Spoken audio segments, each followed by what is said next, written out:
The girl from the Death World. Yuna sat at the back of the xenolinguistics classroom and tried not to fall asleep. The professor, a thin blue creature with 4 arms and a voice like a broken radio, was explaining the grammar rules of the Pelian trade language. Yuna already knew them. She had studied them on the shuttle ride to the station 6 months ago, because she had nothing else to do during the 14-day trip. The classroom was large and curved, built into the outer ring of Orbital Station 14. Through the wide window behind the professor, stars moved slowly as the station rotated. 30 alien students sat in rows of smooth white chairs.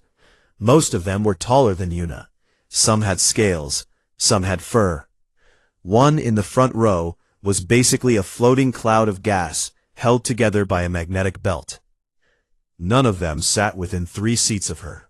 Yuna was human, and humans came from Earth, and Earth was classified as a Category 7 Death World.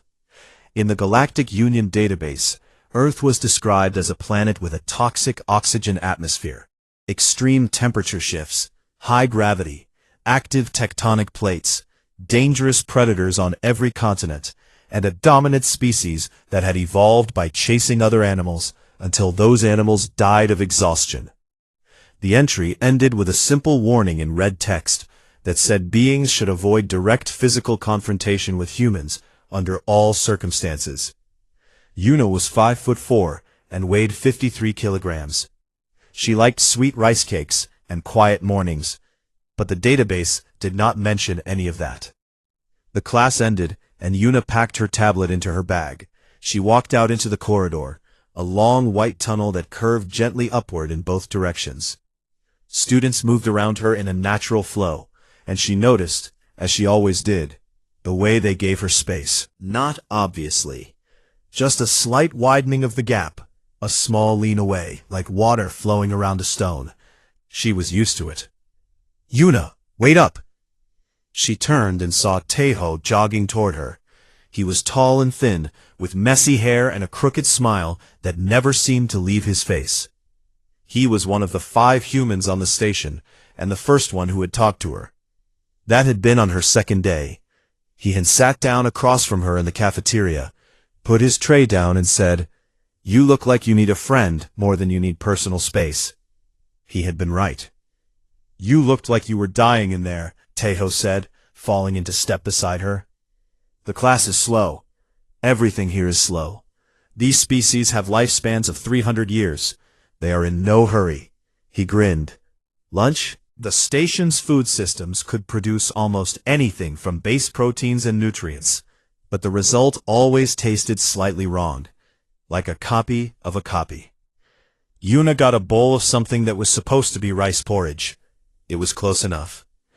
Jiwon and Sujin were already at their usual table in the corner. Jiwon was a year older than Yuna, broad-shouldered with short hair and serious eyes. His father had been a military officer back on Earth, and Jiwon carried himself like someone who had grown up around discipline. He was studying xenobiology, but Yuna sometimes thought he was studying the station itself, watching how it worked, where the weak points were, who was in charge of what. Sujin sat beside him, eating something green and leafy. She was on the medical track, quiet and focused, with steady hands and a calm voice that made people trust her immediately. She was Yuna's roommate, and probably the closest thing Yuna had to a best friend on the station. "Where is Doha?" Yuna asked. "Lower decks," Taeho said. "Doing Doha things." Doha was the 5th human. He was pale and thin, and rarely came to the upper levels of the station. He spent most of his time in the maintenance corridors and storage bays of the lower decks, where he ran a small data trading operation. He could find any file, crack any lock, and erase any record. The station security had tried to catch him twice, and failed both times. Doha was not dangerous. He was just invisible, and in a place like this, that was its own kind of power. Lunch was quiet and easy. They talked about classes, about a new species that had enrolled at the academy, about a rumor that the station was going to add a new gravity gym. Normal things, small things. They made the station feel less like a foreign place, and more like somewhere she could belong. After lunch, Yuna went to the cargo bay on the lower ring for her daily training. She had found the place in her first week. It was large, mostly empty, and had adjustable gravity plates on the floor. She set them to Earth standard, which was higher than the station default, and began her routine. Stretches first, then running along the perimeter, then Hapkido forms. She moved through the strikes and joint locks with the kind of smoothness that came from years of practice. Her father had taught her when she was young. He had said that a person who knew how to move their body never needed to be afraid. She trained for an hour, until her shirt was soaked with sweat and her muscles burned in a way that felt good. Then she cooled down, drank water, and started walking back toward the dormitory wing. That was when she saw them. She was passing through Corridor 9, near the restricted docking bays that were used for official and military ships. The corridor was empty. The lights were dimmer here, set to a low blue tone. A heavy door on her left was labeled Bay 7 in Union Standard script. It was supposed to be locked. It was open. Through the gap, Yuna saw a ship she did not recognize. It was dark, angular, and ugly, built for speed and violence rather than comfort. And walking down its boarding ramp were 5 figures. They were tall, easily 7 feet, with dark green scales and long arms that ended in clawed hands. They wore armor that was matte black and covered in scratches and dents. One of them, the one in front, had a deep scar running across the left side of his face, cutting through where an eye had once been. He stopped at the bottom of the ramp and looked around the docking bay with the slow, careful gaze of a predator checking new territory. Yuna stepped back into the shadows of the corridor. Her heart was beating faster. She did not know what species they were. She did not know why they were here.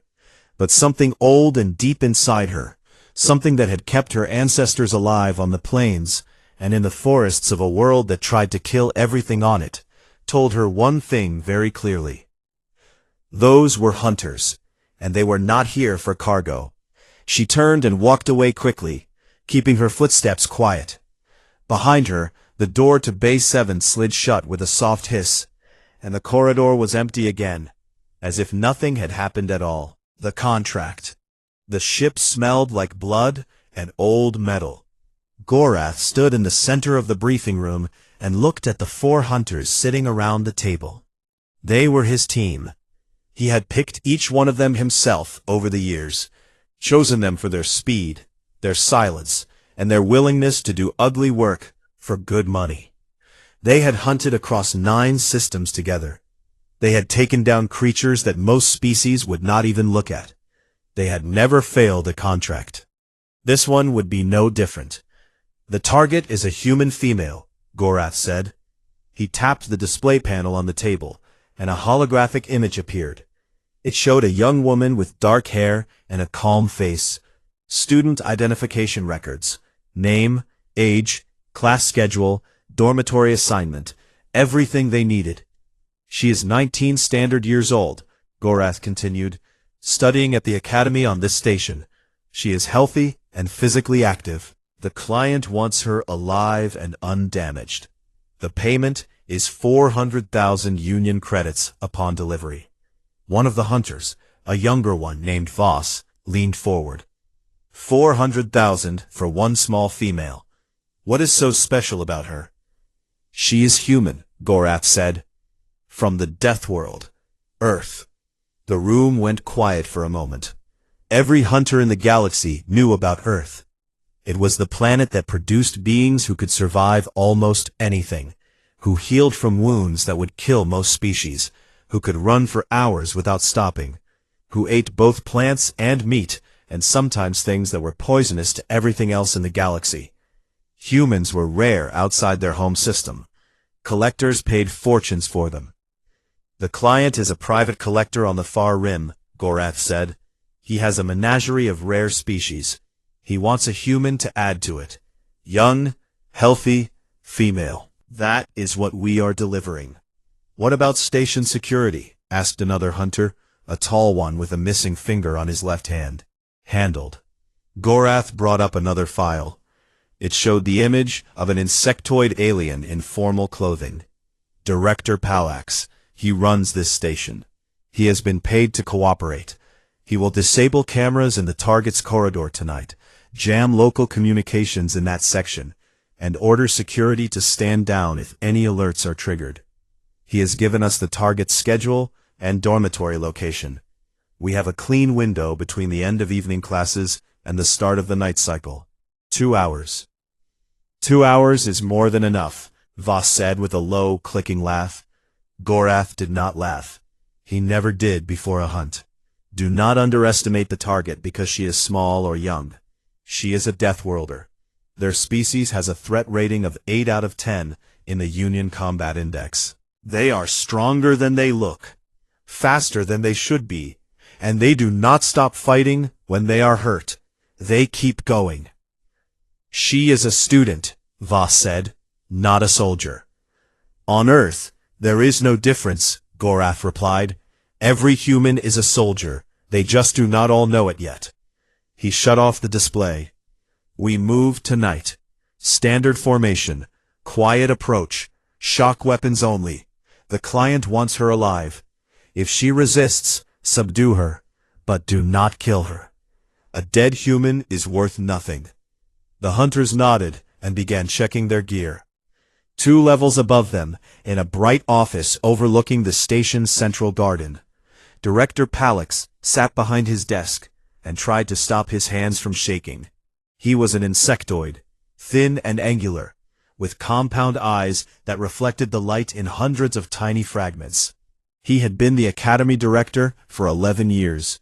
He had a reputation for fairness and efficiency. He had awards on his wall and letters of praise from the Union Education Council. None of that mattered now. What mattered was the debt. Palax had made bad investments. A failed mining venture in the outer systems had eaten through his savings and left him owing money to people who did not accept apologies. When the offer came through an encrypted channel, he had read it 3 times before responding. Disable some cameras. Provide a student file. Look the other way for 1 night. In exchange, enough money to clear his debts and start over. He had told himself it was not so bad. The human girl would be taken to a collector, not killed. Humans were tough. She would survive. She might even be treated well. Collectors valued their specimens. He told himself these things, but his hands still shook. In the cafeteria that evening, Yuna sat with her friends and could not eat. She pushed her food around her plate and stared at the table. You have been quiet all day, Sujin said from across the table. I saw something last night, Yuna said. She told them about the ship in Bay 7, the tall, scaled figures, the armor, the way the one in front had looked around like he was sizing up the territory. Tejo frowned. Could be anything. Diplomats, traders, military inspection. Diplomats do not wear scratched armor, Yuna said. Jiwon set down his drink and looked at her with those serious, steady eyes. What bay did you say? 7. He pulled out his tablet and opened the station's public docking records. He scrolled through the entries for the past 48 hours. Bay 1 through 6 were all logged. Bay 8 and 9 were logged. Bay 7 was blank. There is no record of any ship docking in Bay 7, Jiwon said quietly. Every docking is logged automatically. Unless someone erased it, Jiwon said. They all looked at each other. Tejo stopped smiling. Sujin put down her fork. The cafeteria noise continued around them, dozens of alien students talking and eating, but at their table, the air had gone still and heavy. I will talk to Doha, Jiwon said. He can check the system from the inside. An hour later, Jiwon came back with Doha. Doha looked the same as always, pale and thin, with dark circles under his eyes, and a tablet that never left his hands. He sat down and spoke without looking up. Someone wiped the docking log for Bay 7, professional job, but they missed a backup fragment in the maintenance subsystem. A ship docked there 2 days ago. No registration number, no origin tag. The file was erased within minutes of docking. Who erased it? Yuna asked. The deletion command came from an administrator account. Director level. Silence. There is something else, Sujin said. Everyone looked at her. She was pale.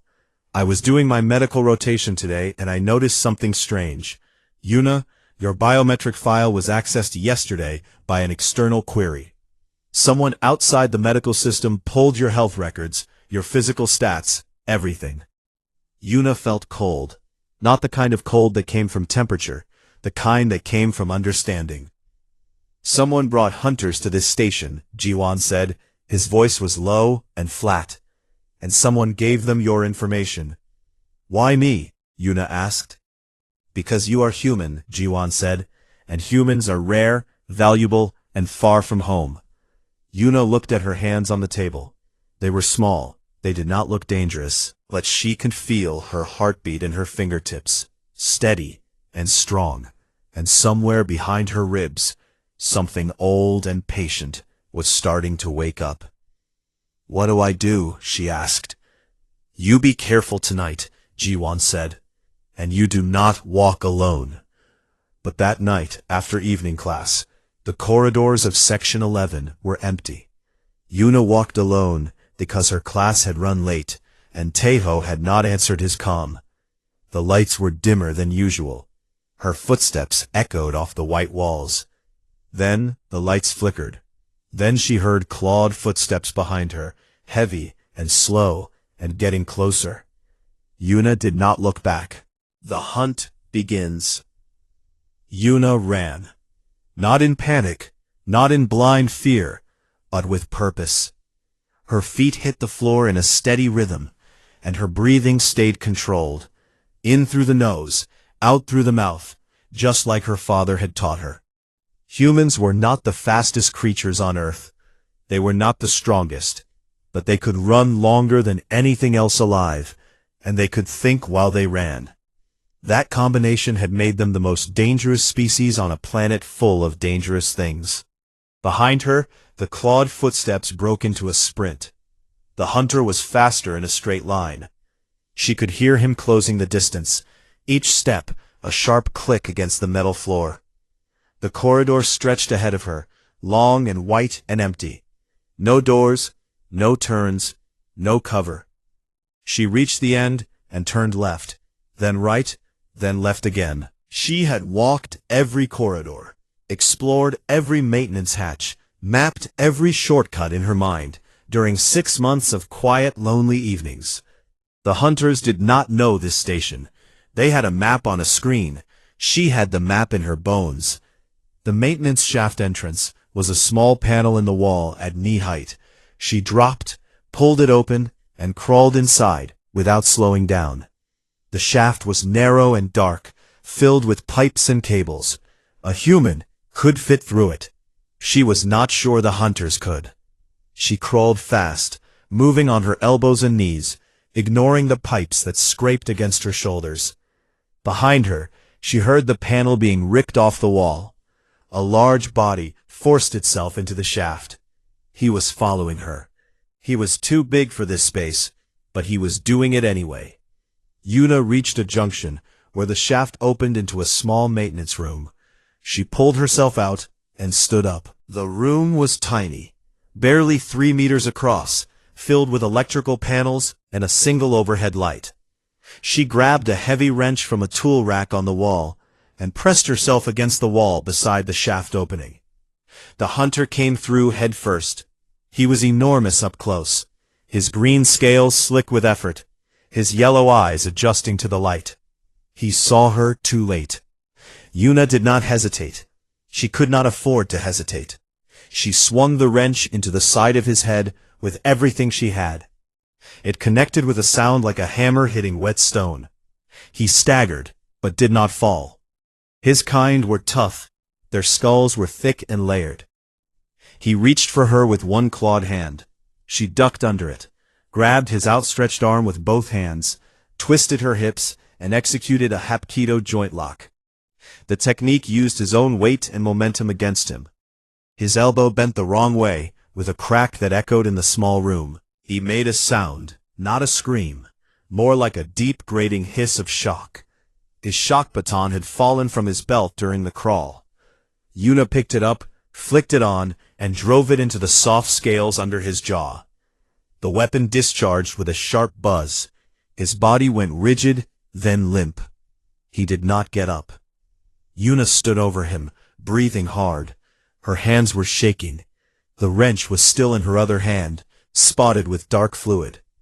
She looked at the body on the floor and waited for the guilt to come, the horror, the shock. It did not come. What came instead was clarity, a cold, clean focus that settled over her mind like snow falling on water. She was not safe. There were more of them. They had jammed her comms and killed the lights and sealed off her corridor. This was a planned operation, and the thing on the floor was only the first. She took the dead hunter's belt. It had a knife, a small flashlight, and 2 more shock baton charges. She clipped it around her waist, left the maintenance room, and kept moving. The cargo bay was her territory.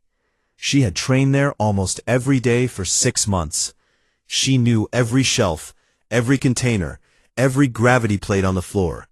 She knew which ones were set to high gravity for heavy cargo and which ones were turned off. She knew where the chemical storage lockers were and what was inside them. When she reached the cargo bay, she did not feel like she was running. She felt like she was coming home. 2 hunters were waiting inside. They had predicted she would come here. They stood in the center of the bay, weapons drawn, scanning the shadows between the stacked cargo containers. They were professional. They covered each other's blind spots and moved in coordinated patterns. But they did not know about the gravity plates.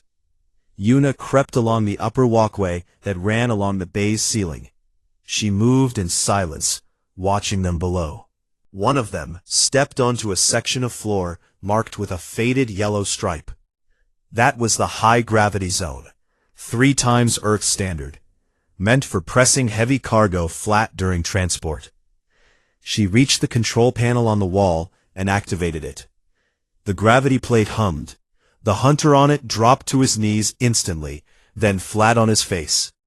3 times standard gravity meant that his own body weight tripled in a heartbeat. His armor, which had been light and comfortable, now crushed down on him like a slab of stone. He tried to push himself up and failed. His arms shook and gave out. He could not breathe. The second hunter spun toward the control panel and saw Yuna on the walkway above. He raised his weapon. Yuna was already moving. She grabbed a cargo strap hanging from the ceiling, swung out over the bay, and let go.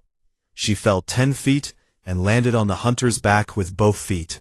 Yuna rolled off, came up with the knife from the dead hunter's belt, and ended it before he could recover. Then she walked to the first hunter, still pinned under 3 gravities and struggling to breathe. She looked down at him. He looked up at her. His yellow eyes were wide and full of something she recognized. Fear. He was afraid of her. She crouched beside him and studied his face. Somewhere in the back of her mind, a voice said this was wrong, that she should feel something, that a normal person would feel something. But Yuna was not a normal person. She was a human, a product of a world where everything wanted to kill everything else. And she had been pushed into a corner by creatures who wanted to put her in a cage. She did what her world had taught every living thing on it to do. She survived. 2 left. Meanwhile, 2 levels up, Tejo was slamming his hand against the communications console in the hub where he worked. Every channel in Section 11 was dead. Not just offline, but actively jammed. Someone was running a signal blocker in that section. Military grade. Something is wrong, he said. Jiwan was already beside him. He had come to the hub when Yuna did not answer her comm after class. His face was hard and set, the expression of someone who had grown up around soldiers and knew what a tactical blackout looked like. That is a targeted jamming pattern, Jiwan said. Someone is hunting in that section. Yuna is in that section. I know. Jiwan pulled out his personal tablet and opened a channel to Doha on the lower decks. The connection was weak, but it held. Doha, Section 11 comms are jammed. Yuna is there. I need you to break through or find another way to reach her. I am already working on it. Give me 10 minutes. Taeho looked at Jiwon. We cannot just sit here. We are not going to, Jiwon said. He opened a locker behind the console and took out a heavy flashlight and a maintenance tool that was basically a metal bar. Not much, but better than nothing. Sujin, are you on this channel? Sujin's voice came through from the medical wing. I am here. Get the medbay ready. Off the books. No records. There was a pause. Then Sujin said, Understood. She did not ask why. She already knew. Back in the cargo bay, Yuna wiped the knife on her sleeve and checked the exits. Her ribs ached from where she had landed on the second hunter. There was a cut on her forearm that she did not remember getting. Blood ran down to her wrist, worn and red, and she thought it was strange how calm she felt. She was not finished. She knew there were 5 of them. She had counted 5 on the ramp in Bay 7. 3 were down. 2 were left, including the one with the scar, the leader. He would be the most dangerous one. She moved toward the door and stepped into the corridor. The lights were still dim. The station was quiet around her, as if the entire place was holding its breath. Then she heard it. Slow, heavy footsteps, coming closer. Not running, walking. The steady, patient walk of a predator who was not in a hurry because he believed his prey had nowhere to go. Yuna tightened her grip on the knife and waited in the dark. The Death World girl strikes back. Yuna stopped running. She found a dark corner behind a row of cooling units in the lower maintenance corridor, pressed her back against the wall, closed her eyes, and breathed. Her heart was pounding. Her arm was bleeding. Every muscle in her body wanted to keep moving, to run, to flee, to put as much distance between herself and the danger as possible. She told her body no. Running was what prey did. Running was what the hunters expected. They had designed this whole operation around the idea that she would panic, that she would bolt like a frightened animal, and they would close in from multiple directions and take her down. 3 of them had already learned that she was not what they expected, but the pattern was still the same. She was still reacting, still letting them choose when and where the contact happened. That was going to change. Yuna opened her eyes and made herself think. She was in the lower ring of the station. She knew every part of it. She knew that the hydroponics wing was 2 corridors to her right, a large open space full of plant rows and growth tanks. She knew that the environmental controls for that section were accessible from a service panel near the entrance. She knew that the cooling systems for the entire lower ring ran through pipes overhead, carrying refrigerant that could drop the air temperature to well below freezing if it was vented directly. And she knew one more thing. The hunters were reptilian, cold-blooded.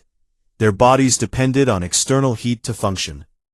If the temperature dropped far enough, their muscles would slow, their reaction times would collapse, and their brains would fog over. They would become helpless. She was not going to run from the 4th hunter. She was going to prepare a place for him and let him come to her. She moved quickly through the maintenance corridors to the hydroponics wing. The room was long and green, filled with rows of alien plants growing under soft purple lights. Water dripped from irrigation lines overhead. The air was warm and humid. She found the environmental service panel behind a wall cover near the main entrance, opened it, and studied the controls. Coolant lines ran through the ceiling. There was a manual release valve for emergencies, meant to flash cool the room if the plants caught fire. She loosened the valve and left it ready to turn. Then she moved to the far end of the room and made noise. She knocked over a growth tray. It crashed to the floor with a loud, wet sound that echoed through the corridor outside. Then she crouched behind a row of tall, leafy plants and waited. She did not wait long. The 4th hunter came through the door, with his weapon raised and his head turning side to side. He was careful. He had probably heard what happened to the others on his comm before the signal went dead. He knew she was dangerous. But he was still here, still hunting, because that was what he was trained to do, and because he believed that in the end, one human girl could not stand against a professional killer. He moved into the room, stepping between the plant rows, scanning with a thermal sensor on his wrist. Yuna watched him from behind the leaves. He was getting closer. 15 meters. 10. 7. She reached up and turned the valve. The coolant hit the air with a hiss that sounded like a giant snake.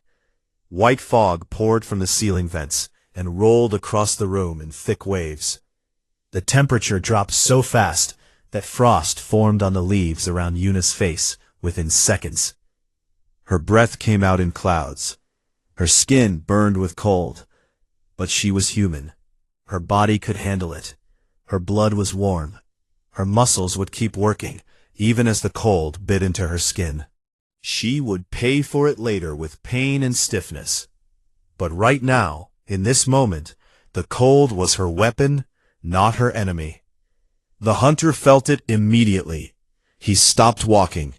His movements became stiff and jerky, like a machine running out of power. He tried to raise his weapon, but his arm moved too slowly. His legs locked. His jaw opened, but no sound came out. The cold was shutting him down, organ by organ, muscle by muscle. His thermal sensor beeped wildly, flashing red warnings that his core temperature was dropping below survivable levels. Yuna walked toward him through the fog. Her arms were wrapped around herself, and her teeth were clenched against the cold, but she walked steadily. She stood in front of him and looked into his yellow eyes. They were still aware, still watching her, but the body around them had stopped obeying commands. She ended it quickly. She was just thorough. Then she turned the valve back and let the room warm up again. She stood there shaking, rubbing her arms, feeling the cold slowly leave her bones. 4 down, 1 left. 2 levels above, Taeho had finally broken through the communications jam. Not by overpowering it, but by rerouting his signal through the station's external antenna array, bouncing it off a relay satellite, and back into the internal network on a frequency the jammer was not covering. It was messy and the audio was bad, but it worked. He contacted station security. The response made his blood go cold. All security operations in Section 11 have been suspended by order of Director Palax, the officer on duty told him. There is a controlled drill in progress. No intervention is authorized. Taeho stared at the screen. There is no drill. Someone is trying to kill one of our students. I have my orders, sir. Taeho cut the channel and looked at Jiwon. Jiwon's face was tight with anger. A controlled, focused anger that did not explode but hardened into something useful. Palax is part of this, Jiwon said. What do? We deal with him later. Right now, we help Yuna. Doha's voice crackled through the comm. I found something. Payment records. An encrypted transfer from an off-world account to Director Palax's personal finances. 400,000 credits. The sender is linked to a known collector on the far rim. Someone paid Palax to give up a human student. Jiwon closed his eyes for a moment. When he opened them, they were hard as stone. Copy everything. Every record, every file, every transaction. Back it up somewhere Palax cannot reach. Already doing it, Doha said. In the lower ring, Yuna was moving through the corridors toward the airlock junction near Section 12. She had chosen this place deliberately. The airlock junction was a wide room where 2 main corridors met, with a heavy emergency airlock door on the outer wall. The airlock was used for cargo transfer and emergency evacuation. It had a manual override panel and safety rails bolted to the walls and floor. She stood in the center of the room and waited. She did not hide this time. She did not set a trap. She just stood there, in the open, under the cold white lights, and let the last hunter find her. Gorath came through the corridor entrance and stopped. He looked at her from across the room. His one good eye moved over her, taking in the blood on her clothes, the knife in her hand, the cuts and bruises on her arms. Then his eye moved to her face, and what he saw there made him tilt his head. She was not afraid. "You killed my hunters," he said. His voice was deep and rough, like gravel being crushed. "They were trying to take me," Yuna said. "It was nothing personal. A contract. Business. It is personal to me." Gorath drew his blade. It was long and curved, made of a dark metal that did not reflect light. He held it with the comfort of someone who had used it many times. "You are impressive for a small creature, but you are tired and hurt, and I have been doing this for 30 years. Yuna said nothing. She adjusted her grip on the knife and shifted her weight to the balls of her feet. He came at her fast, much faster than the others. His blade cut the air in a horizontal arc aimed at her midsection. She stepped back and felt the wind of it pass across her stomach. He followed with a downward strike. She dodged left. The blade hit the floor and threw sparks. She tried to get inside his reach, to use her speed and small size to get close where his long arms were a disadvantage. He read it and drove his knee forward. It caught her in the ribs and sent her sliding across the floor. Pain exploded through her side, hot and sharp. She tasted blood. She got up. Humans always got up. He came again. She ducked, rolled, and slashed with her knife. It caught him across the thigh. He did not slow down. His blade came around in a backhand sweep and opened a cut across her ribs, shallow but long, and the pain was like fire. Yuna stumbled backward until her back hit the airlock control panel. She felt the buttons against her spine. She looked at Gorath. He was walking toward her, blade raised, certain of his victory. She reached behind her and hit the emergency cycle button. The airlock door behind her blew open. The room screamed as air rushed toward the vacuum of space. Everything that was not bolted down flew toward the opening. Gorath's eye went wide. He dug his clawed feet into the floor, but the force was too strong. His body slid. He grabbed at the floor, at the walls, at anything. Yuna had wrapped her arms around the safety rail the moment she hit the button. She held on with everything she had, her fingers white, her shoulders burning, her body stretched toward the void like a flag in a storm. The wind tore at her clothes and her hair and tried to rip her away. Gorath reached for the rail. His claws scraped against the metal. For one moment, his eye met hers. She saw something in it that she had seen in the other hunter's eyes. Fear. Real, animal fear. His grip failed. The vacuum took him. Yuna hit the cycle close button.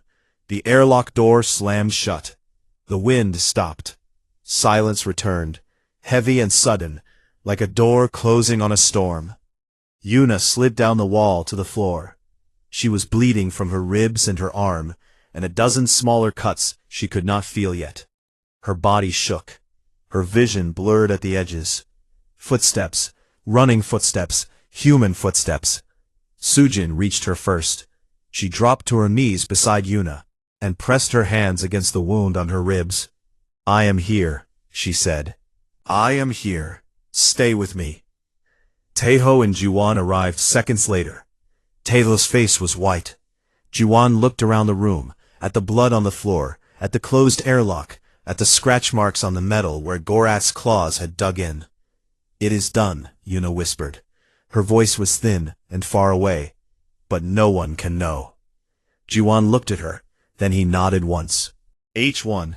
Erasing the proof. H1. Sujin worked on Yuna's wounds in a storage room on the lower deck that had been converted into a makeshift medical station. She had brought supplies from the medbay in a bag. the kind of supplies that would not be missed from inventory. Wound sealant, antibacterial gel, stitching thread designed for human tissue, pain medication that she injected into Yuna's arm with steady hands. Yuna sat on a metal crate and stared at the wall while Sujin stitched the long cut across her ribs. The pain was distant now, dulled by the medication and by something else, a deep exhaustion that went beyond the physical. Her body was shutting down the emergency systems it had been running all night. The adrenaline was fading and leaving behind it a hollowness that felt like an empty room after a storm. "The rib wound is deep but clean," Sujin said. "No organ damage. You will have a scar." "Good," Yuna said. Sujin paused and looked at her. "Good? I want to remember." Sujin did not ask what she wanted to remember. She finished the stitching in silence and wrapped the wound in a thin, flexible bandage that would be invisible under clothing. Then she cleaned the cuts on Yuna's arm and hands, and treated the bruises that were already turning dark purple across her ribs and back. "You need rest," Sujin said. "Not yet." In the corridor outside, Jiwon and Taeho were standing over the body of the first hunter, the one Yuna had killed in the maintenance room. Taeho looked like he wanted to be sick. Jiwon looked like he was doing math in his head. 5 bodies, Jiwon said. 4 on the station, 1 in space. The one in space is not our problem. He is gone. The 4 here need to disappear. How do you make 4 bodies disappear on a space station? Taeho asked. The same way everything disappears on a space station. Out the waste port. Every station had a waste ejection system. Solid waste, broken equipment, and damaged cargo were loaded into sealed pods and launched during scheduled debris purges. The purges happened twice a week. The next one was in 6 hours. Taeho ran his hand through his hair. "We are really doing this." "We are really doing this," Jiwon confirmed. "Taeho, I need you to check the purge schedule and make sure the pods we use are not flagged for inspection. Can you do that from the communications hub?" "Yes." "Then go. I will handle the bodies." Taeho left. Jiwon looked at the dead hunter on the floor and took a slow breath.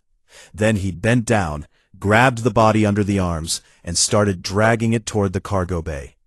He was strong, but the hunter was heavy, easily 130 kilograms of dead weight in armor. It took him 20 minutes to move the first body. By the time he had all 4 lined up in the cargo bay, near the waste loading port, his shirt was soaked through, and his arms shook with fatigue. He stripped the armor off the bodies and separated it. The armor went into one waste pod. The bodies went into another, double-sealed. He labeled both pods with standard waste codes that would not attract attention.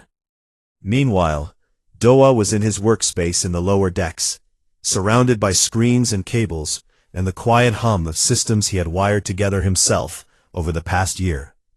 His fingers moved across 3 keyboards at once. He was doing the most important job of all. He was erasing everything. The cameras in Section 11 had been disabled by Palix before the hunt, so there was no direct footage of what had happened. But the station had overlapping systems, motion sensors, bioscanners, power usage logs, air quality monitors that recorded changes in oxygen and carbon dioxide levels. Every one of these systems had recorded small pieces of what had happened that night. Alone, each piece meant nothing. Together, they told a story. Doha erased that story. He went through every system one by one. He found the motion sensor data that showed movement in the corridors during the lockdown period and replaced it with default empty readings. He found the bioscanner logs that had recorded 5 unknown life signs in Section 11 and deleted them. He found the power spike from when Yuna had activated the gravity plates in the cargo bay and buried it in a routine maintenance log. He found the airlock cycle record and overwrote it with a standard test cycle that would not raise questions. He worked for 4 hours without stopping. When he was finished, he ran a full audit of every system on the station and checked for anything he might have missed. He found 2 fragments in a backup cache and deleted them. Then he deleted the deletion logs. Then he cleared the system cache that recorded the deletion of the deletion logs. When he was done, there was nothing. No trace of the hunters, no trace of the fight, no trace of anything unusual happening on the station that night. As far as every system on Orbital Station 14 was concerned, it had been a perfectly normal evening. The hunter ship was still in Bay 7. Taiho and Jiwon handled it together. They boarded it, disabled the ship's internal recording systems, and set the navigation computer to autopilot. The destination was an empty point in deep space, far from any shipping lane or patrol route. They corrupted the navigation log so that even if someone found the ship, they would not be able to trace where it had come from. Then they launched it. The ship slid out of Bay 7 and into the black, accelerating silently until it was just another point of light among billions. It would drift for years, maybe forever. No one would look. Back on the station, Yuna changed her clothes, washed the blood from her hands and face, and went to her dormitory. Sujin was already there, sitting on her bed, pretending to read a medical textbook. Neither of them spoke for a long time. "Are you okay?" Sujin finally asked. Yuna thought about the question. She thought about the sound the first hunter's arm had made when it broke. She thought about the fog in the hydroponics wing and the frost on the leaves. She thought about Gorath's eye, wide and frightened, in the moment before the vacuum took him. "I will be," she said. She lay down on her bed and stared at the ceiling. Sleep came slowly, in pieces, and her dreams were cold and full of corridors. 3 days later, Director Palak sat in his office and realized something was very wrong. The hunters had not contacted him. Their ship was gone from Bay 7. There were no messages, no reports, no confirmation of capture. He checked his systems and found nothing. No records of the ship, no records of the hunters, no records of anything. It was as if they had never existed. He was still sitting at his desk, staring at a blank screen, when the door opened and Jiwon walked in. Jiwon did not knock. He closed the door behind him and stood in front of the desk with his hands in his pockets. Palax looked at him. His compound eyes reflected the office lights in hundreds of tiny nervous fragments. "Can I help you?" Jiwon took a small data chip from his pocket and placed it on the desk. "On this chip are the encrypted payment records showing that you received 400,000 credits from a private account linked to a collector on the far rim. There were also communications between you and the hunting party, your authorization to disable security in Section 11, and the deletion order you issued for the Bay 7 docking log." His hands folded together on the desk. They were trembling. "You will resign your position within the month," Jiwon said. His voice was calm and even, without anger or threat. He was simply stating facts. "You will recommend a replacement who is favorable to human students. You will never speak of what happened. You will never contact the collector again. If you do any of these things, or if anything happens to any human on this station ever again, these records go to the Union Council. You will spend the rest of your life in a penal colony." He paused. "Nod if you understand." Palax nodded. Jiwon turned and left the office without another word. Weeks passed. The station returned to its routine. Director Palax announced his resignation, citing personal reasons. A new director was appointed, a calm, elderly being from a neutral species who had a reputation for fairness and a genuine interest in cross-species education. The 5 human students were offered improved dormitory assignments and priority scheduling. No one asked why. Yuna went back to class. She sat in the back of the xenolinguistics room and took notes. She ate lunch with Taeho, Jiwon, Sujin, and Doha. She trained in the cargo bay every evening, moving through her Hapkido forms with the same smooth precision as before. Except now, there was something different in the way she moved. something sharper, something that had been tested and not found wanting. The scar on her ribs healed into a thin, pale line.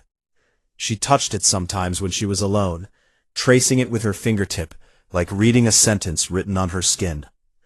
One morning, a new group of students arrived at the academy.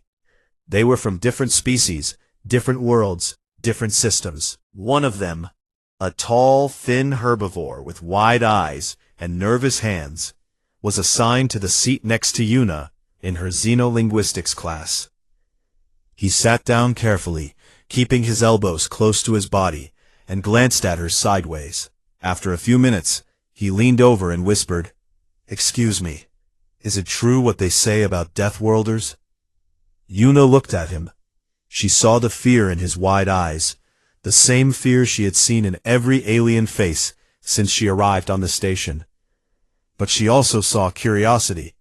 She saw a person trying to understand something he had been taught to be afraid of. She smiled, a small, warm, genuine smile. "Do not believe everything you hear," she said. The herbivore relaxed. His shoulders dropped. He smiled back, a shy and grateful smile, and turned to face the front of the classroom. Yuna turned back to her notes. Under the desk, her knuckles were still faintly bruised. Somewhere out in the deep black of space, a dead ship drifted with no crew, no log, and no destination. Somewhere on the far rim, a collector waited for a delivery that would never come. And somewhere in the files of a resigned director, there was a gap where records had once been.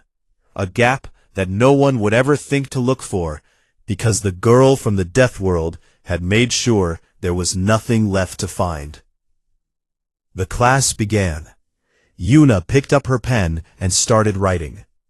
Outside the window, the stars turned slowly, cold and bright and endless, and they kept every secret the darkness gave them.